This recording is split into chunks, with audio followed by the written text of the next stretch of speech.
Bismillahirrahmanirrahim. Assalamualaikum warahmatullahi wabarakatuh. Alhamdulillah, dalam kesempatan ini saya akan menjelaskan materi tentang ruang lingkup komunikasi lintas budaya. Komunikasi lintas budaya sebagai suatu fenomena sosial, kemajuan yang luar biasa dibanding teknologi komunikasi telah menyebabkan dunia ini terasa sempit. Betapa tidak, untuk mengunjungi negeri-negeri yang jauh atau tempat-tempat wisata mancanegara tidak lagi harus datang secara fisik, cukup menyaksikannya melalui layar televisi atau internet.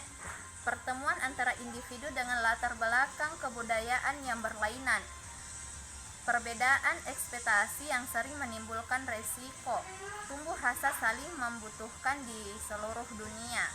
Ruang lingkup komunikasi lintas budaya.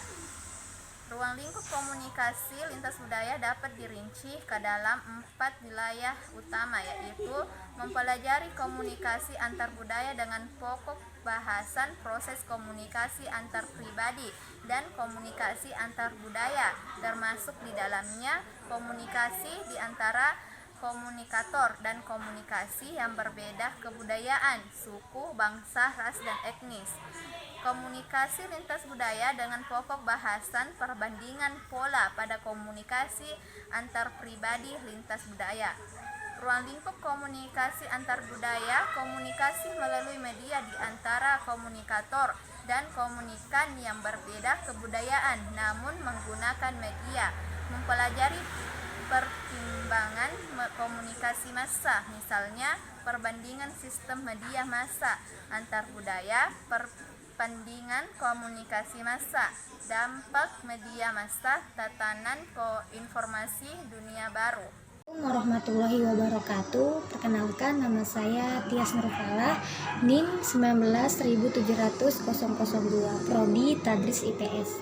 Nah, di sini saya akan melanjutkan penjelasan dari Amalia Salsabila Anissa, yaitu ruang lingkup pengertian dan dimensi komunikasi antar budaya atau disingkat KAB. Nah, definisi KAB atau komunikasi antar budaya. Beberapa pakar mendefinisikan komunikasi antar budaya dalam banyak perspektif, di antaranya Samover and Porter. Komunikasi antar budaya terjadi di antara produser belakang kebudayaan yang berbeda. Otomatis komunikasi antar budaya itu terjadi di antara produser yang berbeda. Nah, komunikasi antar budaya misalnya budaya ini dengan budaya ini, ya, itu saling berkomunikasi. Nah, otomatis komunikasi itu mungkin lebih memperluas lagi komunikasi mereka dari budaya mereka sendiri dan budaya yang lain. Nah, dimensi-dimensi komunikasi antar budaya itu konteks sosial tempat terjadinya komunikasi antar budaya adalah semua konteks merupakan persamaan dalam unsur-unsur dasar dan proses komunikasi manusia atau transmitting, repressing, producer. Nah, unsur atau proses komunikasi manusia itu tergantung dalam persamaan suatu konteks. Nah, konteks itu merupakan juga unsur-unsur dari komunikasi antar budaya tersebut yang bisa disamakan atau transmitting atau receiving processor. Nah, biasanya komunikasi antar budaya itu termasuk dalam studi seperti organisasi, pendidikan, dan politik atau dan sebagainya. Nah, dalam saluran komunikasi antar budaya ada bisa komunikasi antar pribadi dan media massa, dan kalau antar pribadi itu saluran orang dengan orangnya secara langsung, itu pribadi. Nah, tapi kalau media massa lewat radio, surat kabar, TV, atau film dan majalah, itu dari media massa. Tapi kalau dari pribadi langsung kita berbicara ke orangnya secara langsung.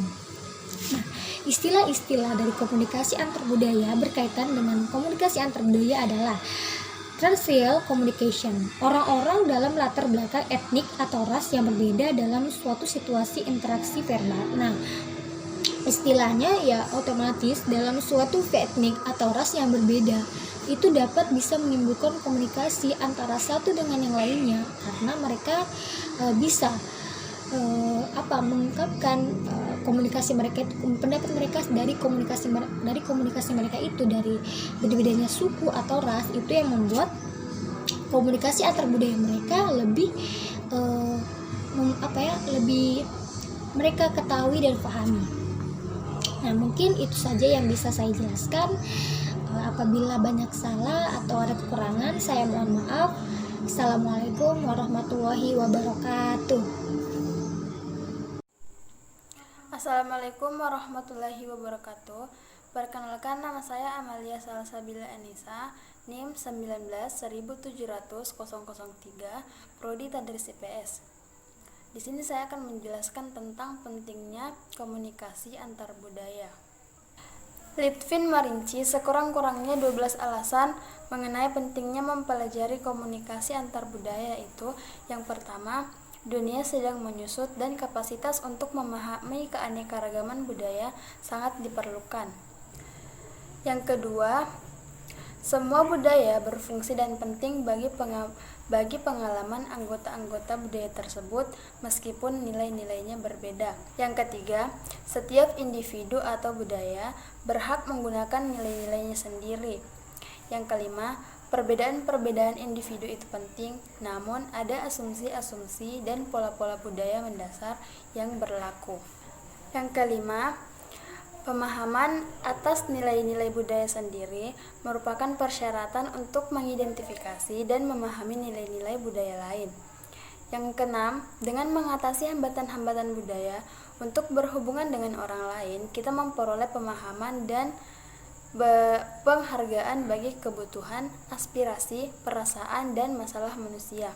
Yang ketujuh, permasalahan atas orang lain secara lintas budaya dan antar pribadi adalah suatu usaha yang memerlukan keberanian dan kepekaan.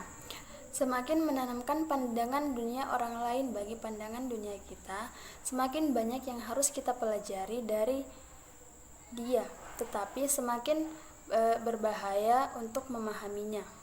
Yang kedelapan, pengalaman-pengalaman antar budaya dapat menyenangkan dan menumbuhkan kepribadian. 9. Keterampilan-keterampilan komunikasi yang diperoleh memudahkan perpindahan seseorang dari pandangan yang monokultural terhadap internalisasi manusia ke pandangan multikultural. Yang ke-10, perbedaan-perbedaan budaya menanamkan kebutuhan akan penerimaan dalam komunikasi, namun perbedaan-perbedaan tersebut secara arbiter tidaklah menyusahkan atau memudahkan. Yang ke-11, situasi-situasi komunikasi antar budaya tidaklah statik dan bukan pula stereotip. Karena itu, seorang komunikator tidak dapat dilatih untuk mengatasi situasi. Ia harus disiapkan sial. Dalam konteks ini, kepekaan, pengetahuan, dan keterampilannya bisa membuatnya siap untuk berperan serta dalam menciptakan lingkungan yang efektif dan saling memuaskan.